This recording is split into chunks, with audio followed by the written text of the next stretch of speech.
Hi മക്കളെ, ഇപ്പം നമ്മളെ വീഡിയോൻ്റെ താഴെ ഏറ്റവും കൂടുതൽ വരുന്ന കമൻറ്റ് എന്ന് വെച്ചാൽ സാറേ ഇപ്പം ഞാൻ നന്നായി പഠിക്കുന്നുണ്ട്, പക്ഷെ എന്താണ് ഒന്നും ഓർമ്മയിൽ നിൽക്കുന്നില്ല, പഠിച്ചതൊക്കെ മറന്നു എന്നുള്ളതാണ്. ആൻഡ് ഇതിൻ്റെ സൊല്യൂഷനിലേക്ക് വരുന്നതിന് മുമ്പ് ഒരു കാര്യം ഞാൻ പറയാം, അല്ലെ ഒരു കഥ ഞാൻ പറഞ്ഞുതരാം. അത് പണ്ട് ഞാൻ കോളേജിൽ പഠിക്കുന്ന സമയത്ത് അന്ന് നമുക്ക് വേറെ പണിയൊന്നുമില്ലല്ലോ. അപ്പം ഇംഗ്ലീഷ് പ്രീമിയർ ലീഗ് ഞാൻ കട്ടൊക്കെ ഫോളോ ചെയ്യായിരുന്നു. ആൻഡ് പ്രീമിയർ ലീഗിലെ ടോപ്പ് 4 ടീമിലെ എല്ലാ കളിക്കാരുടെ പേരും ഇൻക്ലൂഡിങ് സബ് എനിക്കറിയായിരുന്നു. പിന്നെ വേറൊരു 10-20 കളിക്കാരെ വേറെ അറിയാം. അതൊരു 75 കളിക്കാരുടെ ഫോട്ടോ ഇങ്ങനെ കാണിച്ച് ഇതാരാന്ന് പറഞ്ഞത് ഏത് ക്ലബ്ബാന്നൊക്കെ എനിക്ക് പറയാൻ പറ്റുമായിരുന്നു. പക്ഷേ ഇന്നിപ്പോൾ എന്താണ്, എനിക്ക് സമയമില്ലാത്തതുകൊണ്ട് ഞാൻ അങ്ങനെ എന്താണ് ഭയങ്കരമായിട്ട് പ്രീമിയർ ലീഗോ അല്ലെ ഫുട്ബോൾ ഒന്നും ഫോളോ ചെയ്യുന്നില്ല. അതുകൊണ്ട് തന്നെ ഇപ്പം എനിക്കറിയാവുന്ന കളിക്കാരെന്ന് പറഞ്ഞാൽ വളരെ കുറച്ചൊരു 10-15 കളിക്കാർ അറിയായിരിക്കും. മേ ബി ഇവരൊക്കെ തന്നെ എനിക്കറിയാമെന്നല്ലേ. ഇവനിപ്പം പ്രീമിയർ ലീഗിലില്ല, വേറെ ഏതോ ക്ലബ്ബിൽ ഞാൻ കണ്ടിട്ടുണ്ട്, ഗുണ്ടുവാൻ എന്താ പേര്, ഒന്ന് കമൻറ്റ് ചെയ്യട്ടോ. ഓക്കെ, ഇനി ഞാൻ എന്ത് ചെയ്യാണ്, ഇന്ന് തീരുമാനിക്കുകയാണ് ഇങ്ങനൊന്നും ആയാൽ പോരാ അല്ലേ, ജീവിതം ആസ്വദിക്കാനുള്ളതാണ്. അതുകൊണ്ട് എന്താണ് പ്രീമിയർ ലീഗ് ഫോളോ ചെയ്യണം. ഞാൻ എന്ത് ചെയ്യണം, ടോപ്പ് 4 ക്ലബ്ബിലെ എല്ലാ കളിക്കാരുടെയും പേര് എന്ത് ചെയ്യണം, പഠിക്കണം, അല്ലെ അവർ ഐഡൻറ്റിഫൈ ചെയ്യാൻ പഠിക്കണം എന്ന് വിചാരിച്ചു ഞാൻ എന്താക്കുകയാണ്, ഗൂഗിളിൽ സെർച്ച് ചെയ്യുന്നു, മാഞ്ചസ്റ്റർ സിറ്റി സ്ക്വാഡ് നടിക്കുന്നു. ഏകദേശം എന്താണ് ഇതുപോലത്തെ ഒരു ഫോട്ടോയിൽ ഓരോരുത്തരെയും പേര്. ഓക്കെ, ഇത് ഹാളണ്ടാണ്, ഇത് നമ്മളെ മുത്ത് അല്ലേ, അൽവരസ് എന്താണ് പേര് എനിക്ക് മറന്നു. യെസ്, അന്ന് മെസ്സി ഇങ്ങനെ പാസിട്ടപ്പം ഇങ്ങനെ ഗോൾ അടിച്ച്.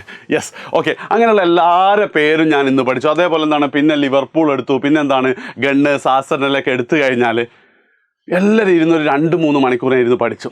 നാളെ മുതൽ ഞാൻ കളി കാണുകയാണെങ്കിൽ എനിക്ക് എല്ലാവരെയും ഐഡൻറ്റിഫൈ ചെയ്യാൻ പറ്റുമെന്ന് എനിക്ക് തോന്നുന്നുണ്ടോ? അത് പോട്ടെ, ഞാനല്ല, നിങ്ങളെ സ്ഥാനത്താണ് നിങ്ങൾക്ക് തോന്നുമോ?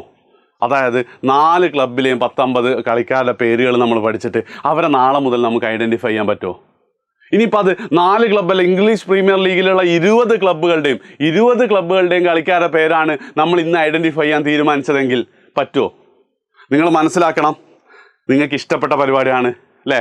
അതേപോലെ തന്നെ എന്താണ് വിഷ്വൽ ലേണിംഗ് ആണ്, ആൾക്കാരെ ഫോട്ടോ കണ്ട് ഐഡൻറ്റിഫൈ ചെയ്യുന്ന കമ്പാരിറ്റീവ്ലി ഈസി പരിപാടിയാണ്. പക്ഷെ എന്നാലും എന്താണ് നമുക്ക് പറ്റൂല അല്ലേ.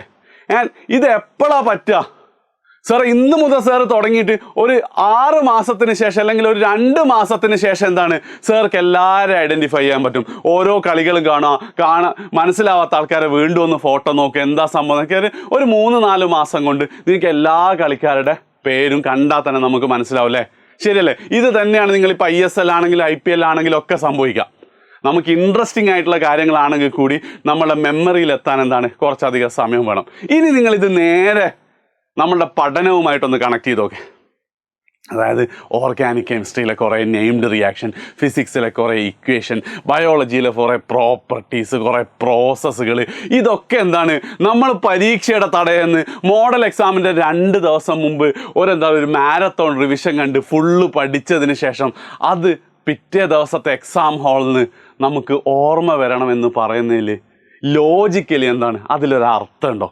നിങ്ങളൊന്ന് ആലോചിച്ച് നോക്കി. ഇതെന്താണല്ല മാരത്തോണിനെ കളിയാക്കല്ല, വേറൊന്നുമല്ല അല്ലേ, മാരത്തോണിൻ്റെ ഇൻഎഫക്റ്റീവ്നെസ് പറയലൊന്നുമല്ല. ഇതെന്താണ് സയൻസ് അല്ലെങ്കിൽ സയൻറ്റിഫിക്കലി എന്തല്ല ഇത് വർക്ക് ചെയ്യുന്നൊരു കാര്യമല്ല എന്നുള്ള ഏറ്റവും ഫസ്റ്റ് നിങ്ങൾ മനസ്സിലാക്കേണ്ടത്. അത് മനസ്സിലാക്കുന്ന ആ നിമിഷം മുതൽ എന്താണ് നിങ്ങൾ ഈ പ്രശ്നങ്ങളൊക്കെ സോൾവ് ചെയ്യും. അതായത് നിങ്ങളെന്താണ് മാരത്തോൺ ലൈവ് കാണുന്നു, പിറ്റേന്ന് എക്സാം എഴുതുന്നു, എന്നിട്ട് എന്താ സാറേ ലൈവിൽ പഠിപ്പിച്ചൊന്നും എന്താ സാർ പഠിപ്പിച്ചിട്ടൊന്നും എനിക്ക് മാർക്ക് കിട്ടിയില്ല എന്ന് പറയുന്നത് ഏത് ലൈവാണെങ്കിൽ ലൈവ് എടുക്കുന്ന ആളൊന്നും പ്രശ്നമില്ല. ഇതെന്താണ്, അത് സയൻസ് ആണെന്ത്.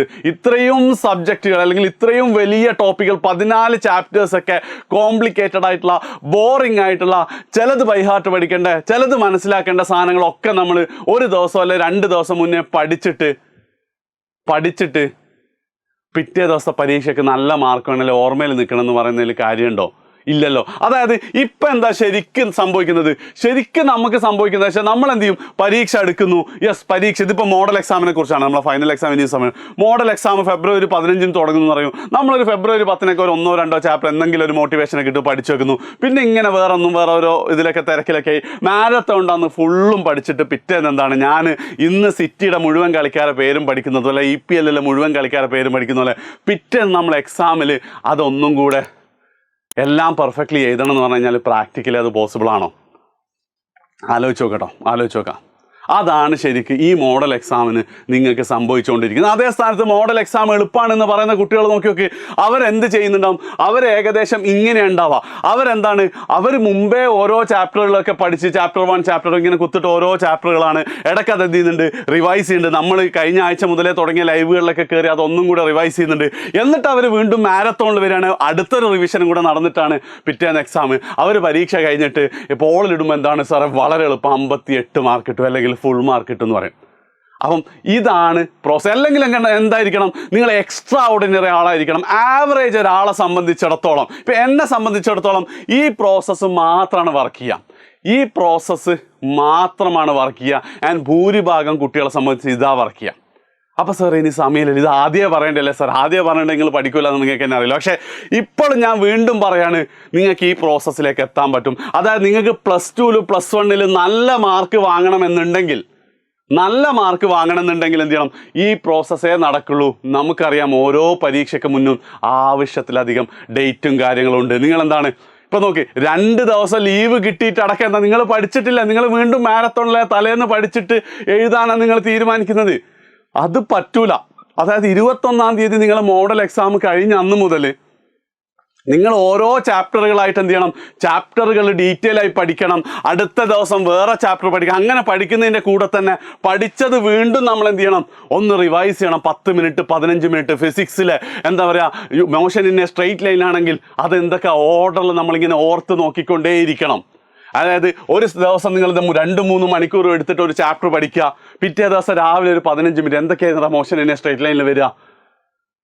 ഏറ്റവും ഫസ്റ്റ് ഡിസ്റ്റൻസും ഡിസ്പ്ലേസ്മെൻറ്റും, പിന്നെന്താണ്, പിന്നെ ആവറേജ് വെലോസിറ്റി, പിന്നെ വെലോസിറ്റി സ്പീഡ് നമ്മളുള്ളത്, average velocity, instantaneous velocity, acceleration, equations of motion, പിന്നെന്താ വരിക, മോഷൻ അണ്ടർ ഗ്രാവിറ്റി, പിന്നെ റിലേറ്റീവ് മോഷൻ. അങ്ങനെ എന്താണ് ആ പാഠത്ത് ഓരോ പഠിക്കുന്ന ഇക്വേഷൻസ് ഓഫ് മോഷൻ, ആ 3 ഇക്വേഷൻ ഏതായിരുന്നു?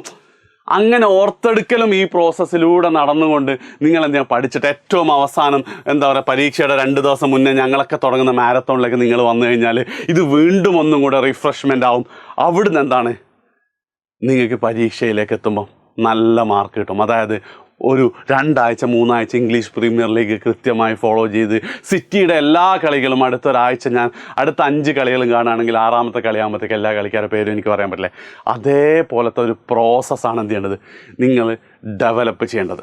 അത് മാത്രമാണ്. അതായത് റിയാലിറ്റി ഈ സാധനം അല്ലാതെ വേറെ ആക്റ്റീവ് റീകോൾ അത് ഇതൊന്നും പറയണ്ട, അതിനെക്കുറിച്ചൊക്കെ ഞാൻ പറഞ്ഞുതരാം. പക്ഷേ ഈ സംഭവം എന്താണ്, നിങ്ങൾ ചെയ്താലേ മാർക്ക് കിട്ടുള്ളൂ. നിങ്ങൾ ഇപ്പം തീരുമാനിക്കുക. ആൻഡ് ഇങ്ങനെ ചെയ്യാൻ എന്താണ് എഡ്യൂപോർട്ടിൻ്റെ ഭാഗത്ത് നിങ്ങൾക്ക് വേണ്ടതെന്നുള്ളത് നിങ്ങൾ കമൻറ്റ് ചെയ്യാം. അപ്പോൾ ഞാൻ പറഞ്ഞതെന്ന് വെച്ചാൽ 21-ാം തീയതി നിങ്ങളുടെ മോഡൽ എക്സാം കഴിഞ്ഞിട്ട് പിന്നെ 1-ാം തീയതിയാണ് പിന്നെ നിങ്ങളുടെ പരീക്ഷകൾ സ്റ്റാർട്ട് ചെയ്യുന്നത്. +1-നാണെങ്കിൽ +2-ന് വേറെ ടൈം ടേബിൾ ആണല്ലേ. അപ്പം ആ ദിവസങ്ങളിലൊക്കെ എങ്ങനെയാണ് ഞങ്ങൾ നിങ്ങളെ സപ്പോർട്ട് ചെയ്യേണ്ടതെന്നുള്ളത് എന്ത് ചെയ്യുക, നിങ്ങളൊന്ന് കമൻറ്റ് ചെയ്യുക.